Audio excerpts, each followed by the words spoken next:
Hi, friends! A quick note before we get into today's episode. This episode of Lime Listen and Learn, the People Leadership Lounge, was originally recorded live on LinkedIn in 2025. You would definitely hear moments where my guest and I are responding to a live audience during this episode. So let's get into it. Hello. Hi, everyone. Welcome back to another Lime Listen and Learn, the People Leadership Lounge. I am your host, Abbiola Ballah, with some new hair that I'm really feeling. The founder of Fern Education Studios, where we help managers lead with ease and intention. And I am so glad you are here. If you are here and you're hearing me and you're in the chat, please feel free to jump in and say hello. I love to hear from you. So remember, this is not a panel. It's not a masterclass. It is a Lime. But we are not here for slide decks and, cute little takeaways that you can, that you get from a webinar, which is great, also has its place, time and place. But this is a line which in Trinidadian culture, where I'm originally from, means, when people come together and have real talk, we kick back, we just chill, and we just talk about what needs to talk about. It's unfiltered, it's honest, just full of vibes. And that's what we're doing here today. We're talking about leadership in the people leadership lounge, right? The people side of it, that tension, that truth, and the parts that don't always make it into the meeting notes. Before we dive in, as we always do, there are a few community agreements to guide just how we show up. All of my guests on here have seen these, they agree to these before they come on the show. And as the audience and a part of our line, I'd love for you to also agree to these. So let's dive into it. So our first agreement, listen to learn and not just to respond. We bring curiosity and care into our conversations here. We speak from our truth. So speak from your truth, but stay open to feedback. We acknowledge when we need a pause. We assume positive intent, but we always remember that positive intent does not always ensure a positive impact, so we stay accountable. And finally, we share the space, share it wide, far, but we don't share the stories that are not ours to share. All right, so let's get into today's conversation. I mean, I've been thinking about this a lot, this topic that we're going to dive into today. And I've actually been hearing from some of the people. Sometimes I use peeps, y'all. But some of the people, did I age myself by using peeps? Probably. But some of the people I work with, as things feel uncertain, there's still this pressure that we have to show up like we have it all together, like like we know what to do. That being a leader means that we know what to do. And honestly, that's not always real and it's not always sustainable at all. So today we're going to talk about what it means to lead when you don't have all the answers and what it looks like to ask questions and to show up with vulnerability instead of pretending that you have it all figured out. And something I've been thinking about and actually just kind of hit me after I saw a comment someone left on one of my posts about the fact that, they learned this lesson about 15 years ago and, leading with vulnerability. And that's amazing. And I absolutely agreed with everything they said in the comment. But one of the things that it brought up for me was even in the way that I promoted this live was the fact that, not all of us have the same the same ability to show up with vulnerability. Ability is not the right word. We don't have the same room to be vulnerable, right? So I think about it coming from through the lens of a woman of color. Saying I don't know can feel risky sometimes for us. And people can start questioning your skills or why you're in the role. And so this topic has a lot of layers and we're going to get into them. So I'm going to bring Emily who I'm so excited to have here with me because Emily, layers. We have layers. And I'm We super do. excited to be liming with you today because I feel like you bring such thoughtfulness into every conversation that we've ever had over the years, right? Yeah. And I just think that the lens that you bring to this conversation is just so needed, and I absolutely love chatting with you. Thank you. Yeah, yeah. Welcome Thank you. to the line. So Um, happy to be here. Emily, as I was saying, it's really been sitting on my heart the way that I have not touched on the fact that leading with vulnerability looks different for different people, Mhm, honestly. mhm.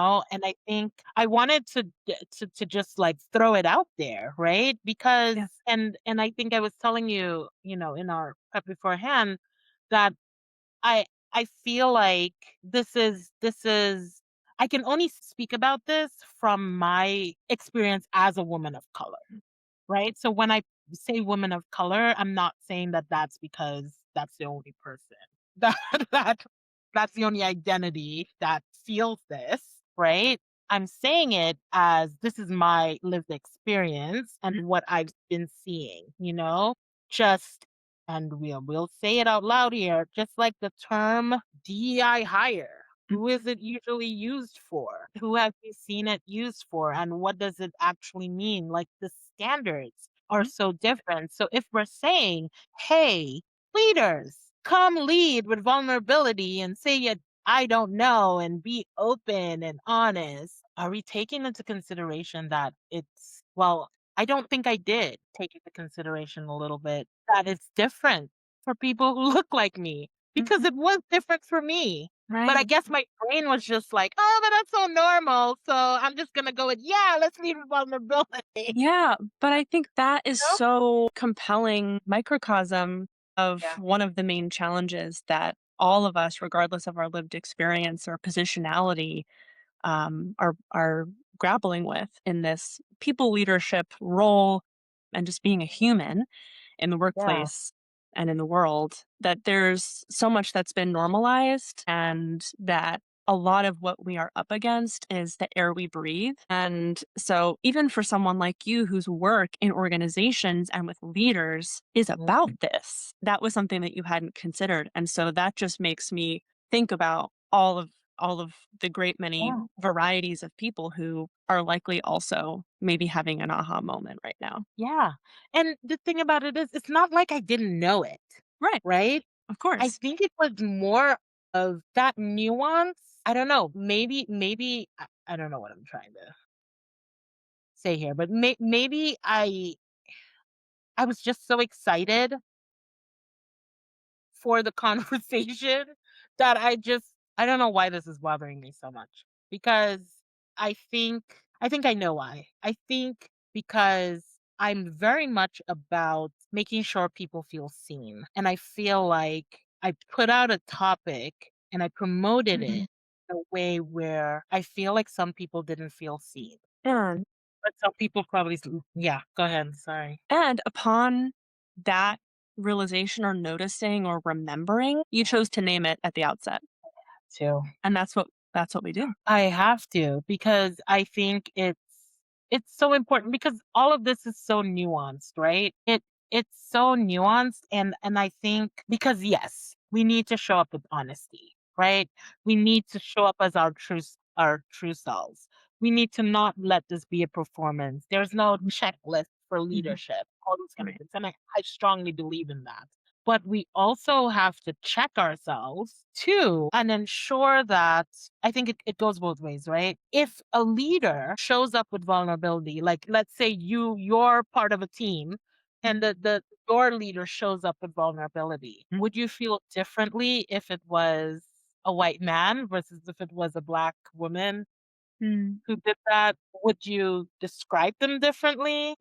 Perhaps, I mean, I want to say no, but I mean, there's unconscious bias that we all carry. Absolutely. Mhm. I think it's an important question to pose Yeah. for everyone to consider. Yeah, because if we're telling people to show up like that, then we also have to be true to ourselves as to how do we view them showing up in that way, Right. Yeah. right? So that's one side of it. And then the other Yeah. side of it, as the leader themselves and the identities that you hold, right? Whatever identities, right? Any identity that has historically been marginalized, right? When you show up in that way, like, how is it risky for you to show up in that way? Do you have to be? Because Yeah. I Yeah, I think so. I think about how I grew up, and Mm, I grew up in Trinidad, and even in Trinidad, my parents used to always tell me I have to be the best that I can be, mhm. right? Let's Yeah. not even go into the colonialism of it all, Mhm. right? Even going into the workplace, and I did a lot of my work in the US and in Japan in the Caribbean, but I remember that feeling of Mm, I need to be like 100% mhm. better Mm, to yeah. be seen the same way, right? If I showed weakness, and Mm, sometimes vulnerability can be seen it's as perceived weakness. as right. Saying I don't know can be seen as weakness. And if Mm, I showed any weakness, people can come at me because they right. say, see, that's why we really don't hire that fill in the blank, right? Mhm. Yeah. Because look, Yeah. It makes me think a lot about how not only workplaces, but some educational systems are oh, also yeah, reflections of broader predominant cultural narratives as yeah, well. And so many of the systems that are not working or supporting everyone are playing out in our yeah, workplaces and in school classroom settings as well. yeah, it is. It's so true because I mean, I feel like it's not something, and we're not here to throw blame or to, like, that's never what I'm about in this. I just Agreed. want to make sure that's clear. I'm never about throwing blame or being like, you did it to me. That's why we're like, no, no, No, no, of no, no. course. That's not that's not what we're here about. I think it's more about the naming it, and Hmm. also um support, right? Like, how do we how do we how do we deal? And we may How not have do an we deal? answer, right? Yeah, And right. I think that's okay, but I think we have to name it to even start to even get to an Correct. answer. Is You know, asking one of the question. exactly, because I remember one of the things that you mentioned, right, when we were talking, was I'm trying to get correct me if I'm wrong. You were talking about it's not about how much you know, but how you think. I think Right. that's what you were saying, right? And Yeah, that stuck with me exactly. too, right? Because I agree. It does matter, like all of what we're saying here, it matters how you think and how you Mhm. perceive different Right. things, right? In order to be able to show up. Yeah.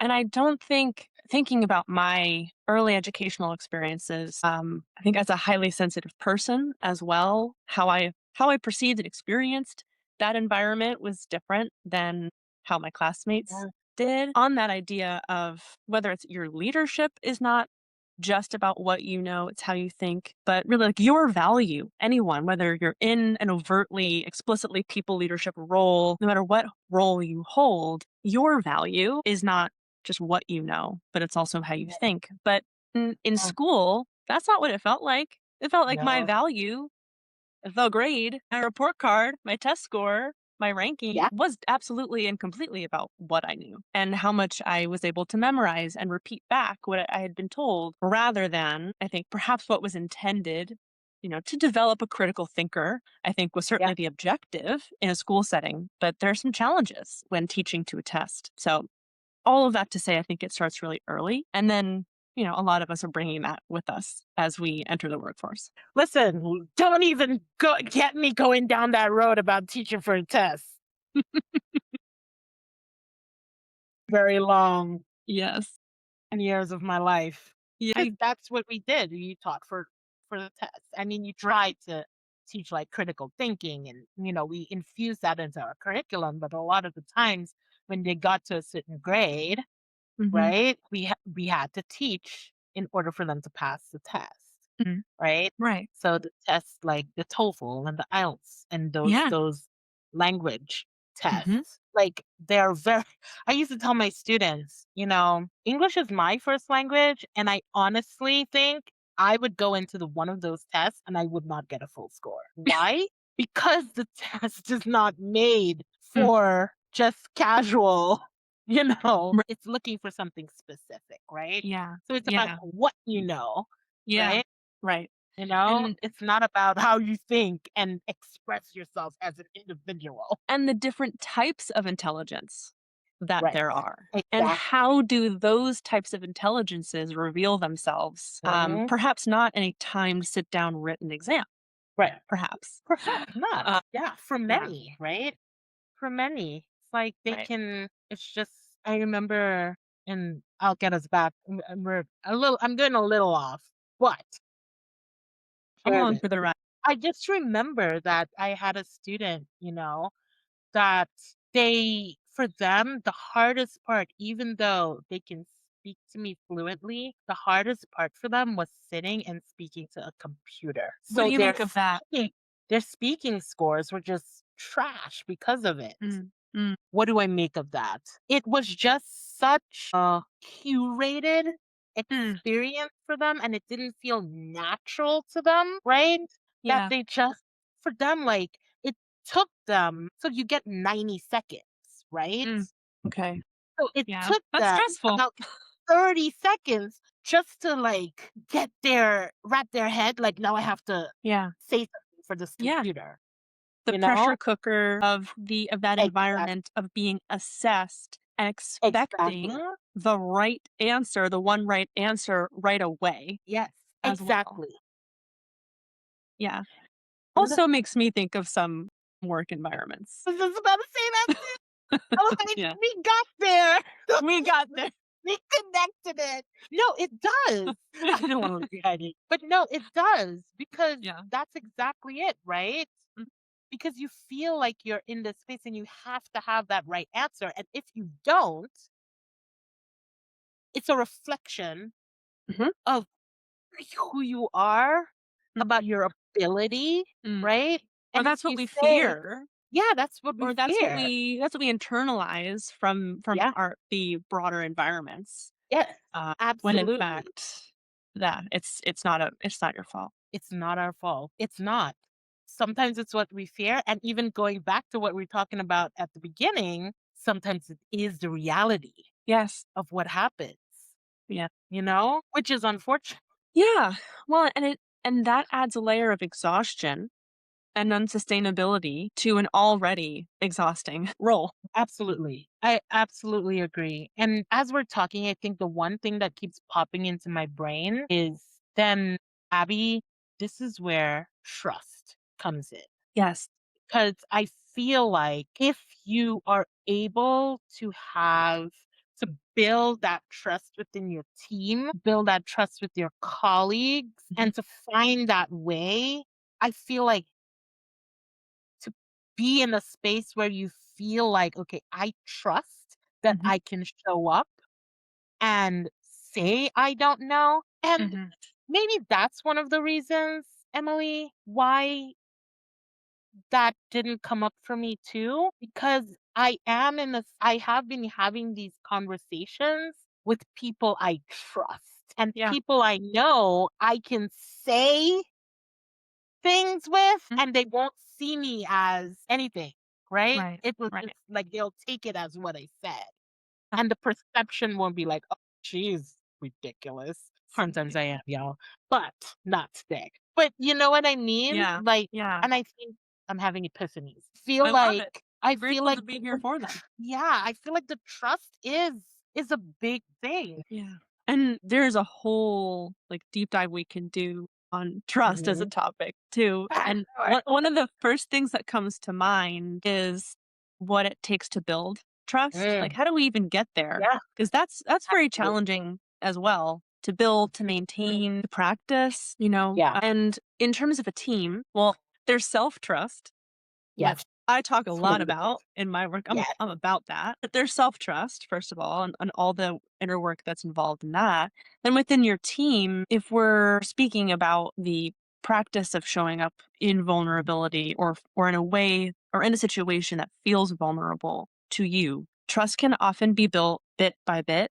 It doesn't have to be I'm taking a giant leap and a huge risk for the first time and I'm trusting that it's all gonna Mhm. go okay, Yeah. but it can be, okay, what's like the tiniest step, a snippet Mm. of a way that I can That's practice, and with repetition, I think is how the trust is formed. Like, if you think about how I think this was probably a Brené Brown quote on a podcast, which yeah. she was bound to come up in a discussion about vulnerability. I think that was kind of inevitable. Um,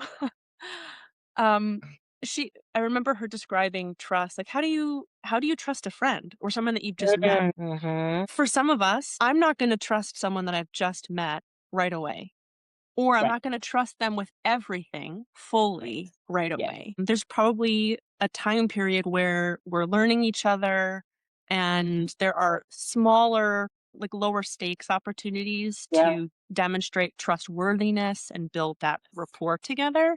Yes. So it can take time is really, I think, Absolutely. the point I was trying to make there. Yeah, no, absolutely. Absolutely. 100% agree. And I think that is key to a lot of this. And that is a lot of the times we feel like we don't have Mhm. time Yeah. to build a lot of these things because what we're talking about here is not like you can go all of a sudden be like, okay, I'm going to go be open and vulnerable with my team today in our meeting and just Mhm. like fill it all out there. And yes, I'm going to just trust them immediately. It, Mhm. it doesn't work like that. If it Yeah. does for you out there in the ether, I'd love to hear about it because Yeah, please let's hear tell from me. you.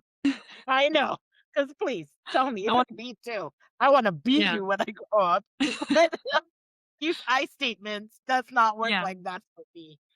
Because it's it takes the time. Something is happening on my computer. I'm Mm. sorry. Okay. I think we're okay. Something was Let's trying do to that. Gosh, yeah, not pause not for an now. hour. Not now. Remind me in an hour. Right? But yeah, it takes the time it takes. And I think Mhm. you mentioned something that I think is also key. And if you take nothing from this talk is that you mentioned doing those small steps. Mhm. And I'm Yes. also very much very vocal about those small steps. Those Me too. micro mic I was reading a book, oh, I can't remember the author's name right about this second. It just went out of my brain. But I was reading this book and the author is very rude because basically that book was calling me out. Okay. When I remember so rude. Yeah. Oh, I wish the name would come to me. It will. We'll put Um, it in the comments if it's after. don't go into the comments because I don't remember. But the author described it as micro shifts, and I love Mm. that term. I love the idea of a shift too, Yes. and the idea of a micro shift. So making those Especially. micro shifts, right, in how Yeah. we do things can make such a big difference. And especially you mentioned earlier, like, where is the time? Who feels like they have enough time to do anything, let alone have these meaningful touch points or Yeah, conversations or the opportunity to build trust? And so all the more reason to return to those micro shifts or the small yeah, steps, which again, I think there's this predominant narrative that like small steps don't count or that um, small steps would mean like you're not ambitious enough or what yeah, have you. And I think yeah. that's entirely unfair and untrue. And that small steps that are sustainable and accessible, taken consistently, will most of the time yield a greater shift than if we had just waited for that one time where we felt like we had the capacity or the bandwidth to take a Oh, big step. Yeah. 110% And that's agree. also not how trust is built, as we've been talking about. It's Exactly. one grand gesture. I wanna know that you're gonna continue to show up in the small ways and the everyday ways. Okay. Listen, Okay. I always say we are not about that grand gesture-ish life. No. No. Okay? Keep that shit. because grand gestures, they're not sustainable. They're Right. just not sustainable. And I think about trust, and I like my analogies. I Oh, me think too. about trust as cooking a 5-course meal or however many Ooh, courses. It takes time and precision and all yes. these little ingredients and putting things together and, Mm, in order to create that yeah. meal, Mm, right? And then, so it takes that time, right? yeah. How long does it take to eat it? Like 5 minutes? I'm gonna I savor mean, that. maybe You cook me a 10. five-course meal, Abiel, I'm savoring that. Come on, maybe 10, 15, okay, Yeah, 20. It yeah. took me 10 hours to make it, Right. 20 minutes for you to eat it. Mhm. Same way with trust, in that it takes a long time to build, Yeah. but it's broken so quick, Yes. Yes, it can be. right? It can be broken so quickly. So if we know that, then how can you say, and it can't be rebuilt with just one big gesture? Oh, Because that's not going to solve the problem. correct. So, I mean, we're in this for the micro shifts. We're in this for the time it's gonna take.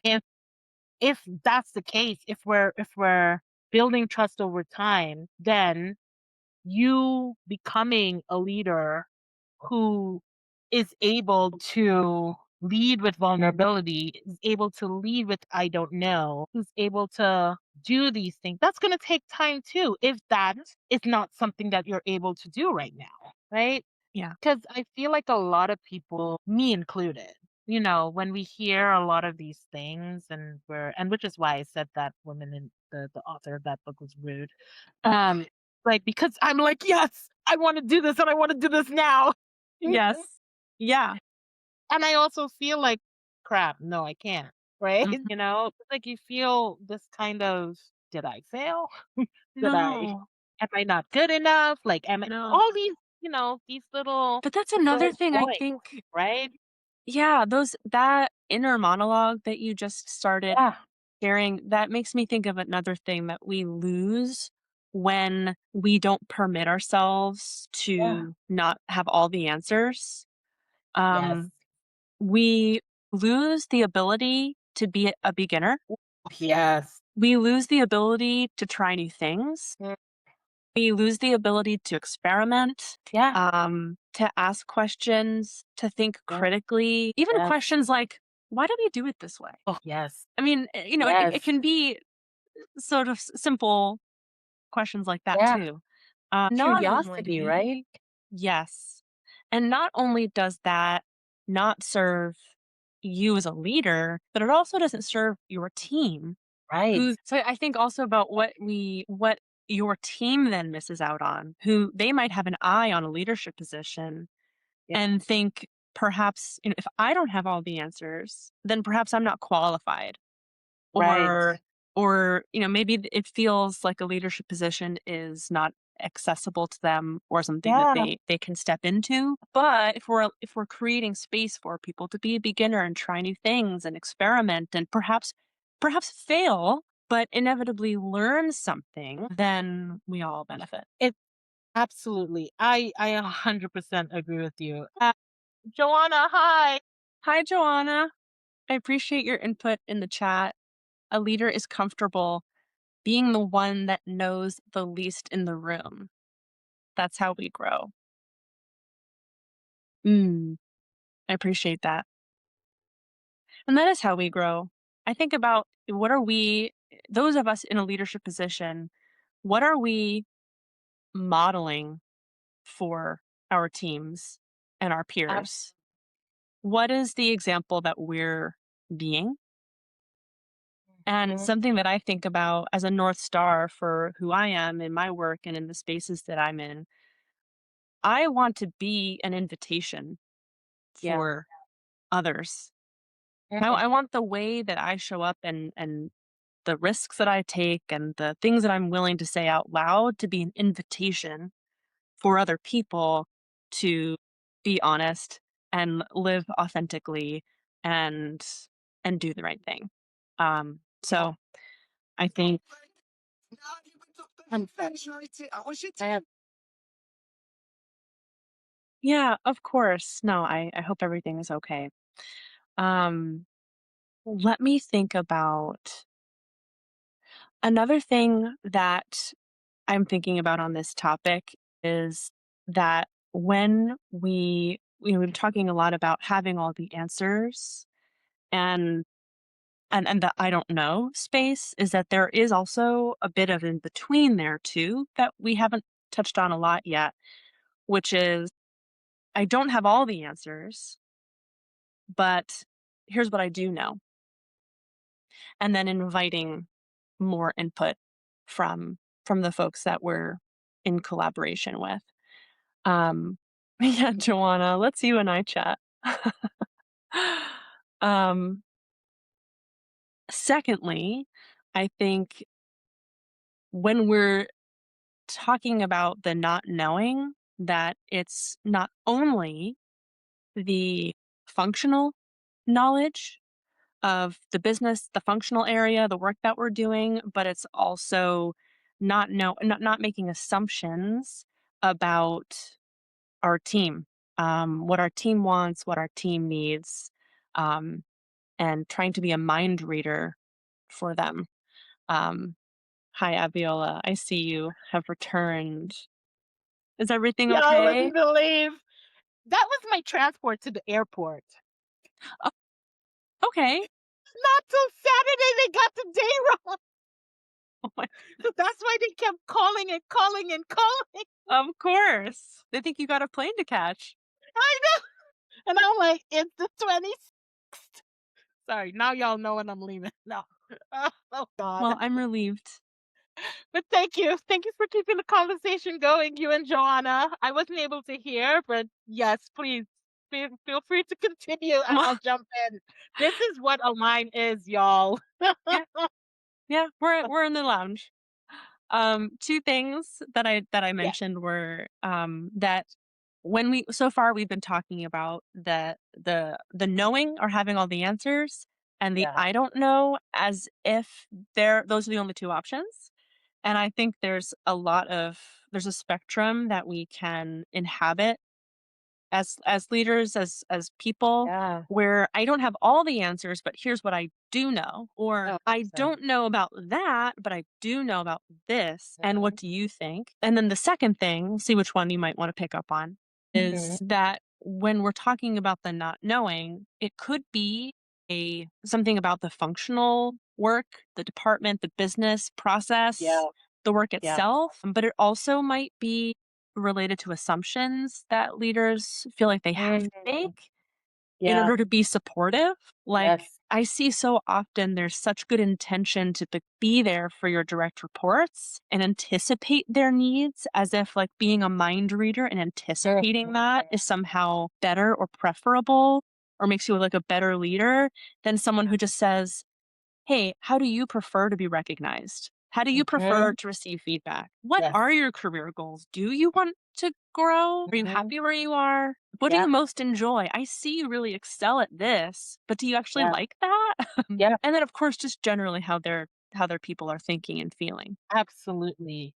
I 'cause it goes back to, like, something I said earlier, like, when I mentioned the word curiosity, right? Yeah. And I think that curiosity goes such a long way in I think in everything, because I brought this up in the last live where I was in having dinner with a new friend and a couple others as well here in Colombia, so it was I was just, getting to know people, and this friend brought in some questions that I have never even asked my friends of like years, that Really? what? Oh wait, actually this was not on here. This was on Steph Galante's podcast. I was on her podcast. Shout out to Steph Galante. I was like, I know I was talking like this, but she asked these questions that Mm, fueled that curiosity. mm. And it was something I didn't realize I wanted to be. Oh, I didn't even realize. Like one of the questions, and I'm paraphrasing, was how do you show up as a mm. friend and how do you want others to show up for you as a friend? That's Never. love. Yeah. But the fact that being asked that made me feel like you want to hear what I Mhm. have to say, Yes. that Yeah. you actually value what is coming out of my mouth. Yes. And I think all that you just said, Emily, about leaders leading with that curiosity and asking those questions, that's the feeling, Yeah. that your direct reports that people can have. And I also think that is a part of leading with vulnerability, And building trust as well. trust, If someone asks right? me that question, Yeah, I'm learning to trust you. exactly. Someone who walks into the room and says, "I know everything. I have all the answers. Don't worry, I'll Yeah, tell you what you need to know." I'm not trusting that person as much. exactly. Or they just want to talk about themselves and shout out what they've done, right? Mhm. Because here's the thing, and I'll say this because I think this is also important. That question that friend, who she's now a friend, asked me, that was the first time we met. Wow. We hadn't met before. Wow. Sounds like a really special person. She is, because I was like, give me some more of these questions Yeah. because I need to be out there asking these too, you Now, know? now how about this? Imagine that was a question that someone you knew for a long time had asked you. Mm, And what if your answer to how they could show up for you as a friend yeah.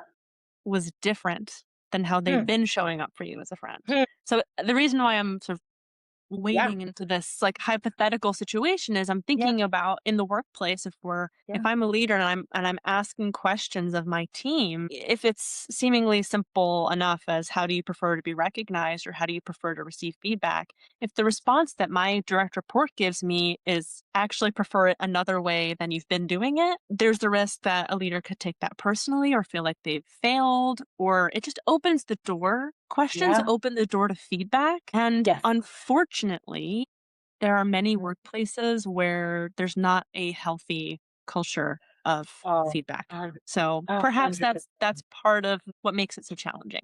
I agree. I absolutely agree because it's not, we always talk about, yes, give me constructive feedback.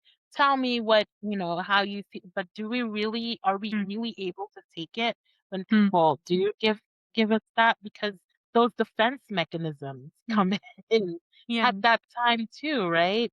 And I think a lot of the times what ends up happening, especially in those place spaces, is that that's when listening kind of goes away. Like, I'm gonna reel it back to at the beginning when I talked about our community agreement.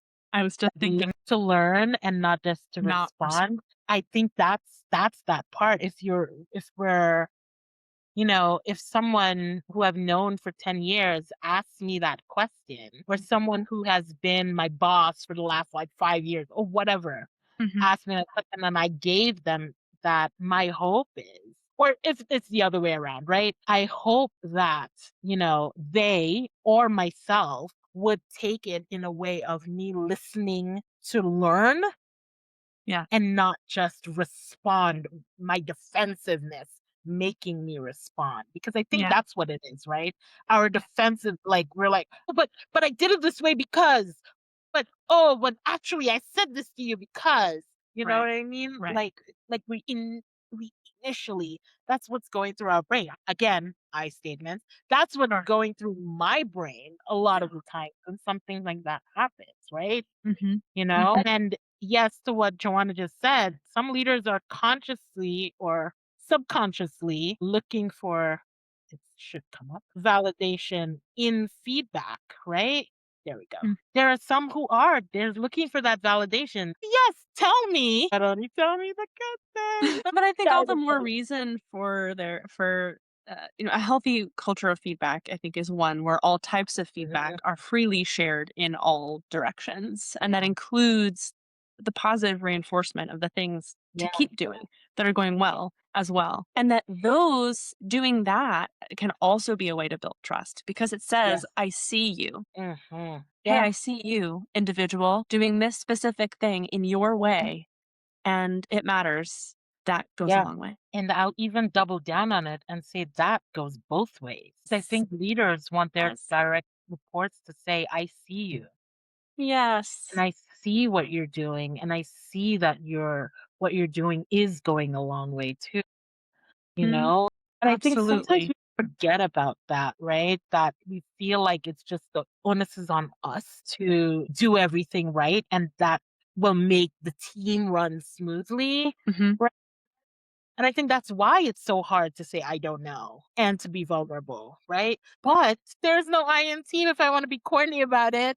And if we're being a team, we have to be Yeah. a team, Yeah. Yeah. which means And it is about us. It's an yes. us, Yeah. not a me and you. I I agree, and I'll challenge a different way of thinking about that idiom of "there's no I Yeah. in team." I heard Marcus Buckingham say this once, which I thought was Mhm. interesting, is that the strongest teams have many I's. Mm. In other words, really celebrating individuality Yeah. on a team, and that the strongest Yes. teams are comprised of many different types of people. Yeah. I Yeah. love that. Um I hadn't heard that before. Yeah, I found that Ooh. really thought-provoking. Yeah. And so to And your yeah. point, if that's how we're thinking about a team, then that like the I see yous and the I thank and Mhm. thank yous can go Yeah. in the direction in all of the directions Oh, because we're all in absolutely. this together. Just start singing High School Honestly, Musical. it's a beautiful tie-in. We were talking about educational experiences earlier. Now, Exactly. this particular episode, we need a playlist for. Right? We Yeah. do because the music listen, y'all, that was my ringtone is soca music because I am Trinidadian. Yes. Um, The leadership so it's a playlist. party. It's a party every time my phone rings.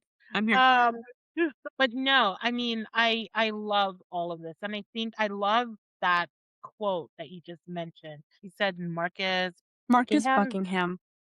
Buckingham, because I also like how it ties into what we were talking about back in the beginning about the different identities navigating all of this differently, Yes. right? Because if we have all these different eyes, then we are more aware that, okay, different eyes means people are gonna, things are gonna affect people differently. Some people Yes. may not be able to show up in the same way or all these things, right?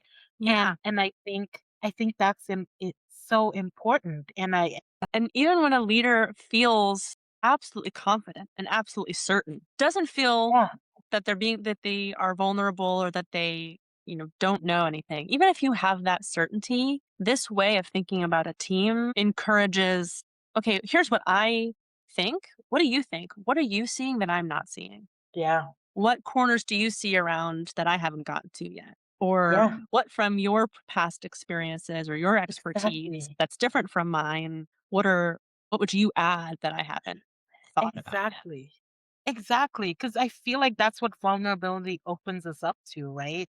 It opens us up to wanting to hear from others. It opens us up to wanting to learn from others, you know?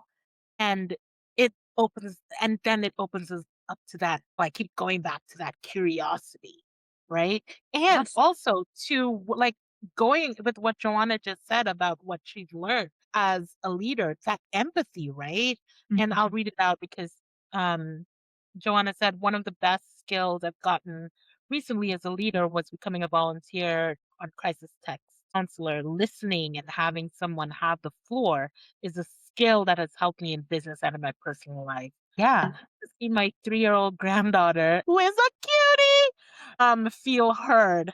It's an amazing thing. Empathy and guiding someone to find the answer within them. It's amazing. I really appreciate that Joanna calls this a skill. Yeah, That listening absolutely. and having and letting someone have the floor is a skill. I think Absolutely. when we're talking about some of these characteristics or like emotional skills or Mhm. interpersonal skills, the soft skills, although I really don't care for that way of characterizing them.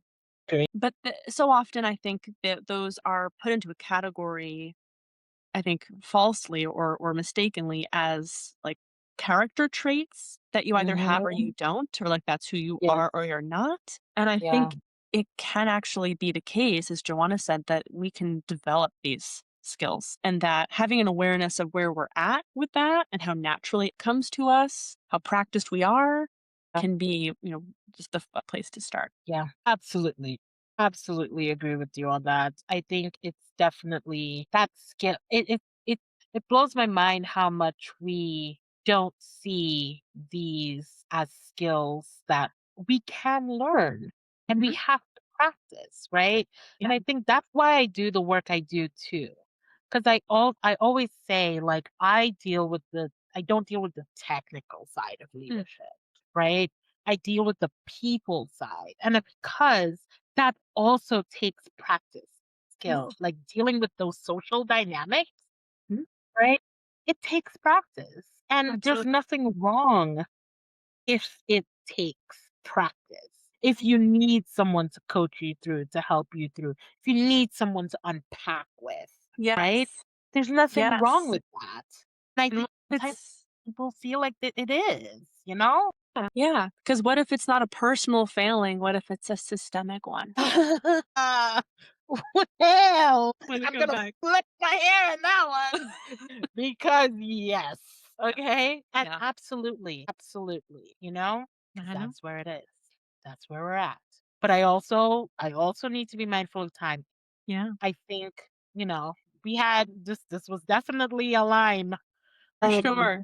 and I want us to we're gonna leave it on that mic drop and go Okay. into another mic drop, which is for you to say it with your whole chest. That was one of them. Yeah, I Do think that another could have one. been it. Yeah, we'll let you do another one, or you can expand them. It's all up to you. But no.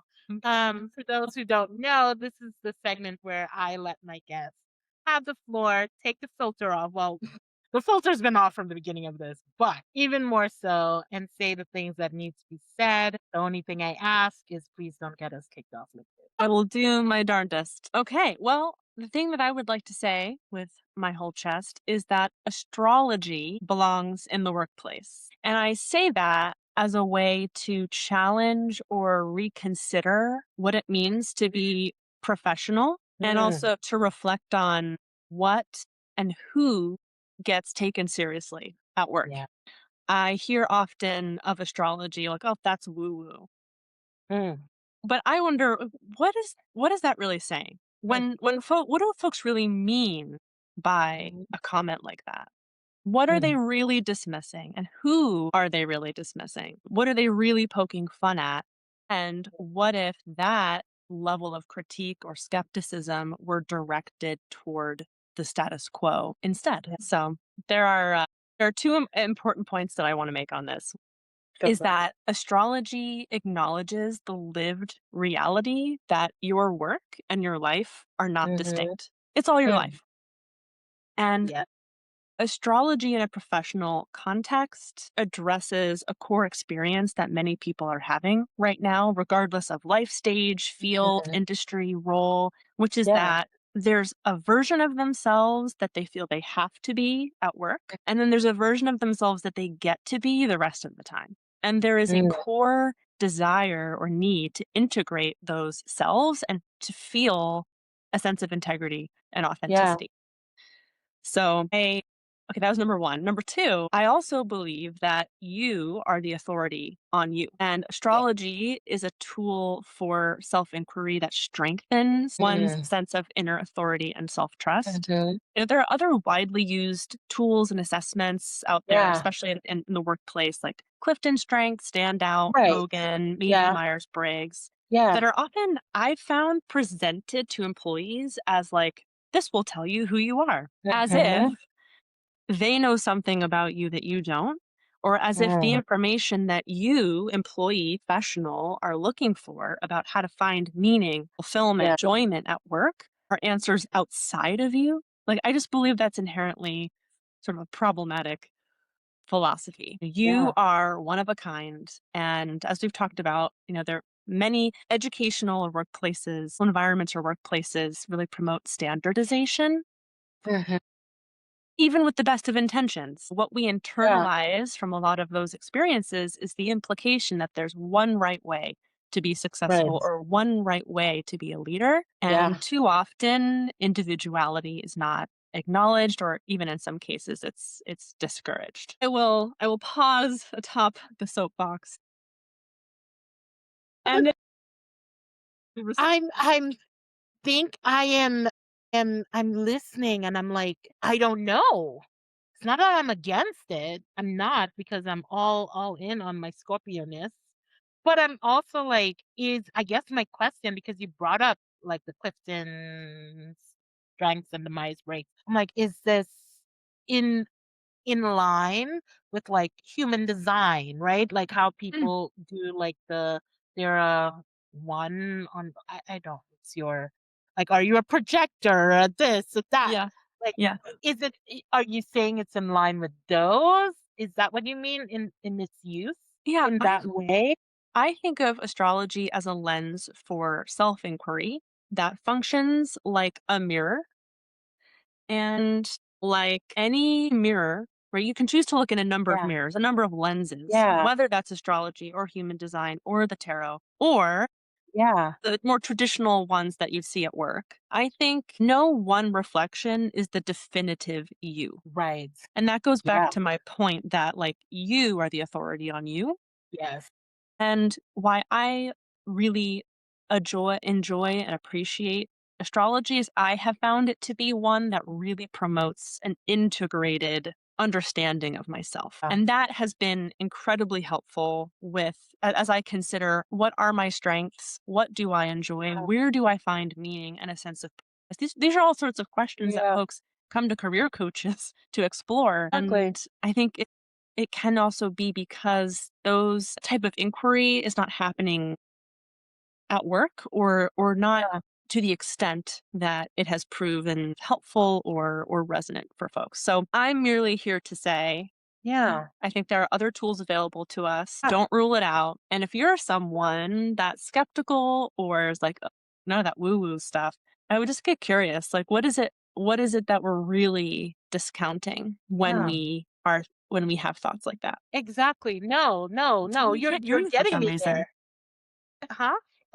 Can you hear me? Try again. Can you hear me now? No, I can't. Hold, please. Joanna's got an idea for a future workshop. Let's do it, Joanna. I cannot hear you. Y'all, I'm just going to say, we chose to host this during a Mercury retrograde. Just going to, and y'all, case in point, all right? The technical difficulties are happening. The snafus are out and about. So, am I making you, have I persuaded you yet? This is like textbook. No, I can't. I'm lip reading. I'm doing my best. Reconnect. So does this wrapping up? Should I share with folks where they can stay in touch with me? Very good. Folks, we are reaching the end of our programming.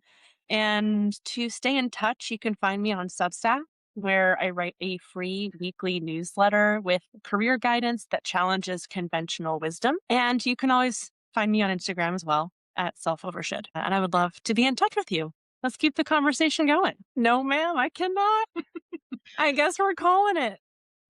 Yes, thank you. Please visit Fern Education Studios so you can learn more about Abbiola and the work that she does with leaders and an organization. It has been. Do you have any more links to share? That's the one. All right, folks. It was we've been liming, we've been listening, we've been learning. It was such a pleasure to talk with you, Abbiola, and I regret that I can't hear you for you to end the show here, but thank you so much for inviting me to share in this topic with you. I've learned so much, as I always do, from being with you. So thank you so much.